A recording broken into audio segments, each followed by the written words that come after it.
Welcome to WNL Sports Weekly. I'm Jeremy Franklin. This week we'll speak with athletes from the two teams that clinched ODAC championships this weekend, Raymond Monasterski from football and Miles Bent from men's soccer. But first, a quick look back at the weekend in Washington Indley athletics. Men's soccer won its first ODAC tournament title since 2000 with a 5-2 victory over Randolph in the final, while football defeated Catholic 52-33 to lock up the conference crown with a week to spare. Field hockey fell 1-0 to Bridgewater in the ODAC championship game at the WNL turf field, while volleyball dropped a 3-0 decision to Virginia Wesleyan in the conference semifinals in Ashland. And the wrestling team opened up its season at the John Carroll Duels, defeating Mount St. Joseph while falling to St. Catherine, Wheeling Jesuit, and the host Blue Streaks. Here with me in the studio is Miles Bent, junior soccer player from Lexington. Miles, welcome to the show. Thanks so much for having me. What do the ODAC tournament title and the upcoming NCAA appearance mean to the team? Well, it's huge for us. Particularly given the fact that none of us have been there before. You know, our seniors have done something that that no one in the program has done for more than a decade. And also, it's really a validation of us achieving our goals, and it's huge for us because we've put in a bunch of hard work for this year, and to see our hard work pay off is really huge. Additionally, we want to be here every year. So, to finally get to this stage and to prove to the ODAC and to our region that we're going to be a force to be reckoned with in the upcoming years is really important. WNL has been a second-half team throughout the season. That was evident in all three of your ODAC tournament matches last week. Why do the Generals get stronger as the games go along? Well, I think that's really the key to why we're so good this year. Coach Singleton has implemented a game plan where we are able to rotate so frequently that other teams can't keep up with us. We wear them down with our style of play. We like to move the ball a lot more than other teams are used to.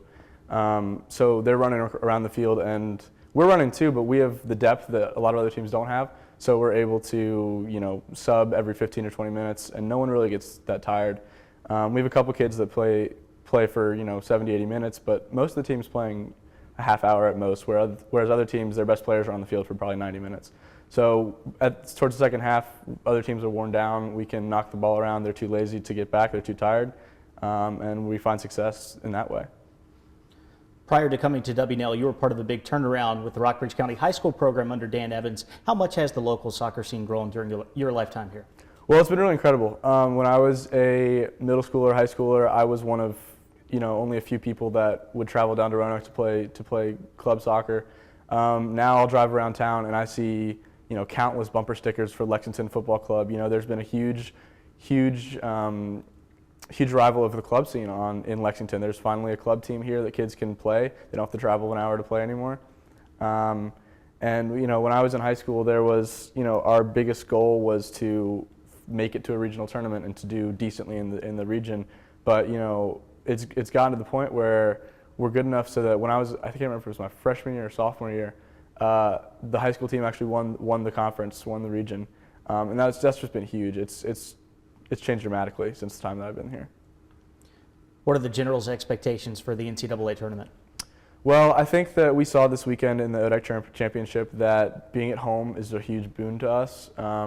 We played much better in front of all those home crowd on Saturday and Sunday, and I think tomorrow's game against Methodist it'll be a really intense game, but I think that given the home support, we're at home tomorrow, that's huge for us. So I think we're looking to definitely advance past the first round and to make a dent. We're trying to send a message to the region that WNL is a force to be reckoned with, and people should look out for us.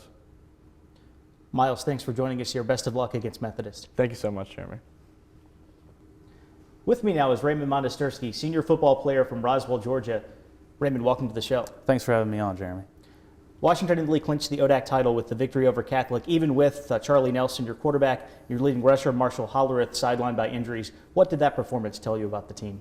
Yeah, it showed us really how deep we are on both sides of the ball, I would say. And over the course of the season, really a lot of guys have been able to step in and fill in because injuries are part of the game, and guys go down with injuries and they have to miss a game or two. But again, it's really a testament to how deep we are, and we were able to get the rushing attack going early, and defense played well, and so ended up clinching the title last week. Depth, of course, has been a big part of the offensive success, but what's made the Generals' rushing attack particularly effective this season? Yeah, this season, everybody on the offense is a year older, and especially compared to last year, we had a lot of young guys, freshmen and sophomores, who were playing. But it's that extra year of work, extra year of work in the off season, and along with all that comes some more confidence, and I think we're pretty confident this year on our offense, and everybody seems to know what they're doing. It's just a matter of going out and executing every play. The Generals are 9-0 for the first time in over half a century, ranked in both Division III polls for the first time. At what point did you realize how special this year was going to become for the Generals? Yeah, there wasn't really a certain point I would say that we realized this was going to be a special season, but going back to the beginning of conference play when we had a big win against Guilford and then went down to Hampton-Sydney, and that's always a tough environment to play in. And then heading into Randolph-Macon when we had to come back and win that one. After those 3 big wins, it gave us the momentum going forward in the conference play. And so I think at that point we realized that this year, obviously had the possibility of being a really special season, and we continued working hard and going out there each and every Saturday and performing the best we can, and so it's resulted now at this point currently undefeated. So you've already got the ODAC title and the NCAA bid locked up, but how important is it to close out the regular season with a strong performance at Shenandoah?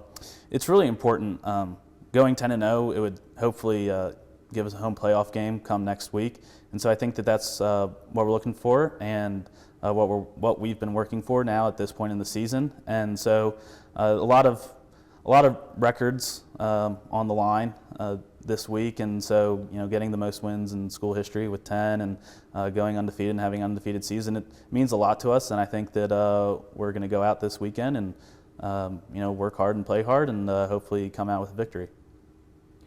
Raymond, thanks for joining us here. Best of luck the rest of the way. Thanks, Jeremy. It's time now for a look at the upcoming weekend. The men's soccer team opens up NCAA tournament play at home on Thursday with a first-round matchup against Methodist. With the win, the Generals would advance to face Haverford on the road on Sunday. On Saturday, the cross-country teams head to Shenandoah for the South-Southeast Regional. The women's race begins at 11 a.m. with the men's meet set for a 12:30 start. Football wraps up the regular season at Shenandoah, and wrestling competes at Washington and Jefferson. Men's and women's swimming will take on Carnegie Mellon and Allegheny in Pittsburgh, while riding travels to Emory and Henry. And the WNL basketball season tips off on Sunday. The men play host to Barry, and the women's team visits Christopher Newport. For WNL Sports Weekly, I'm Jeremy Franklin. Thanks for watching.